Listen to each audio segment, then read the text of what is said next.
அனைவருக்கும் வணக்கம். Welcome to Dharma academy. இன்றைக்கி இந்த வீடியோவில் நம்ம பார்க்க போகிறது பிப்ரவரி மாதத்தில் 6ஆம் தேதிக்குண்டான கரண்ட் அஃபேர்ஸ் தான். வீடியோக்குள்ளே போகிறதுக்கு முன்னாடி நீங்கள் நம்ம சேனலை இது வரைக்கும் சப்ஸ்கிரைப் பண்ணலைன்னா அந்த சப்ஸ்கிரைப் பட்டனை கிளிக் பண்ணிவிட்டு பக்கத்தில் இருக்க பெல் ஐக்கானை தட்டி விட்ருங்க. அப்போ தான் நம்ம போடுற வீடியோஸ்லாம் உங்களுக்கு உடனுக்குடன் நோட்டிஃபிகேஷனாக வரும். வீடியோ பிடிச்சிருந்தா ஒரு லைக்கும் பண்ணி விட்ருங்க. ஓகேவா? வாங்க இன்றைக்கி வீடியோக்குள்ளே போகலாம். ஃபஸ்ட்டு, மக்களை தேடி ஆய்வகம் சேவை என்ற திட்டத்தை தொடங்கி வைத்தவர் யார்?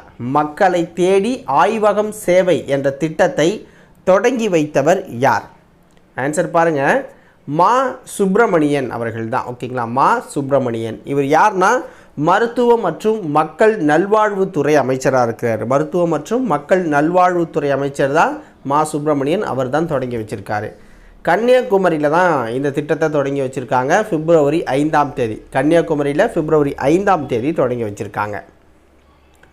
நாகர்கோயில் அருகே உள்ள தொல்லவிளை அரசு ஆரம்ப சுகாதார நிலையத்தில் தொடங்கப்பட்டிருக்கு. இதன் மூலமாக நீங்கள் ஆரம்ப சுகாதார நிலையத்திலேயே 63 வகையான சோதனைகளை செஞ்சு பார்த்துக்கலாம் அப்படின்னு சொல்லியிருக்காங்க. 63 வகையான சோதனைகளை நம்ம ஃப்ரீயாக செஞ்சுக்கலாம். இரண்டாவது வினா ரொம்ப முக்கியமான வினா அப்படின்னு சொல்லலாம். ஓகேங்களா? நோட் பண்ணி வச்சுக்கோங்க. பொது சிவில் சட்டத்தை அமல்படுத்த உள்ள முதல் மாநிலம் எது? பொது சிவில் சட்டத்தை அமல்படுத்துகிற முதல் மாநிலம் எது அப்படின்னு பார்த்தீங்கன்னா உத்தரகாண்ட் தான். உத்தரகாண்ட் தான் அவங்களுடைய மாநில சட்டப்பேரவையில் பிப்ரவரி 6ஆம் தேதி அதற்குண்டான சட்ட மசோதாவை தாக்கல் செஞ்சுருக்காங்க. அது கூடிய விரைவில் சட்டமாகவும் மாறிடும். ஓகேங்களா? ஸோ பொது சிவில் சட்டம் அப்படின்னா என்னென்னா, நம்ம நாட்டில் எல்லாருக்குமே பொதுவான ஒரு சட்டம் தான் இருக்குது. ஓகேங்களா? ஆனால் மதங்களுக்கு ஏற்ப பார்த்திங்க அப்படின்னா திருமணம், விவாகரத்து, தத்தெடுத்தல், வாரிசு உரிமை இது போன்ற விஷயங்களில் ஒவ்வொரு மதத்துக்கும் ஒவ்வொரு கோட்பாடு அப்படின்னு வச்சு அதில் மட்டும் தலையிடாமல் இருந்திருக்காங்க. ஓகேங்களா?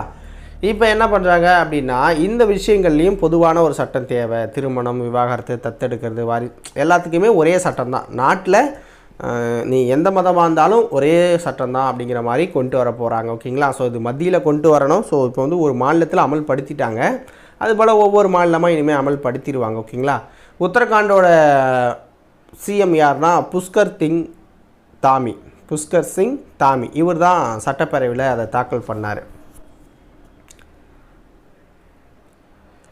66வது கிராமி விருது வழங்கும் விழா எங்கு நடைபெற்றது? 66வது இசை உலகில் பெரிய விருது அப்படின்னா அந்த கிராமி விருதை சொல்லுவாங்க. ஸோ இந்த விருது வழங்கும் விழா 66வது விழா எங்கு நடந்துச்சு அப்படின்னா அமெரிக்காவில் நடந்துச்சு. அமெரிக்காவில் லாஸ் ஏஞ்சல்ஸ் நகரில் பிப்ரவரி 4ஆம் தேதி நடந்துச்சு. லாஸ் ஏஞ்சல்ஸில் பிப்ரவரி 4ஆம் தேதி நடந்துச்சு.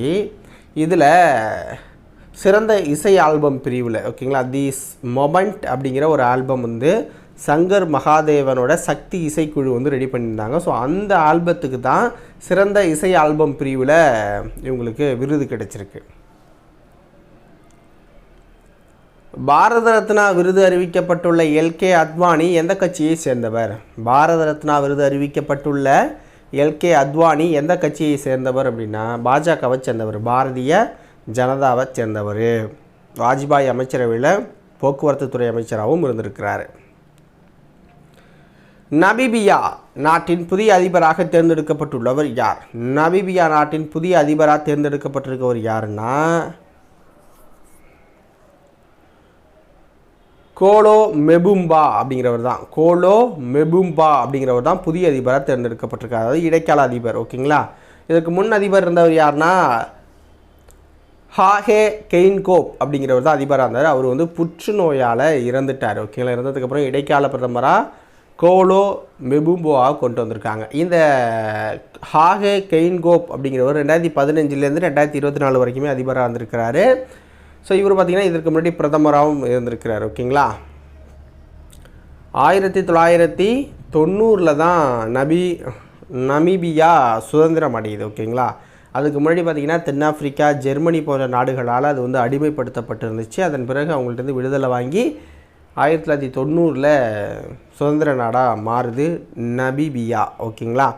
ஸோ அதுக்கப்புறம் பார்த்திங்க அப்படின்னா 1990 2002 வரைக்குமே ஹாகே கெயின்கோப் தான் பிரதமராக இருக்கிறாரு. அதுக்கப்புறமும் 2006 பார்த்திங்க அப்படின்னா 14 வரைக்கும் பிரதமராக இருக்கிறார். ஓகேங்களா? அதுக்கப்புறம் தான் உங்களுக்கு வந்து அதிபராக மாறுறாரு. ஸோ இப்போ புற்றுநோயால் இறந்துட்டார். ஓகேங்களா? ஸோ இதோட இந்த வீடியோ பதிவு முடியுது மக்களே. வீடியோ பிடிச்சிருந்தா மறக்காமல் ஒரு லைக்கை போட்டு விடுங்க.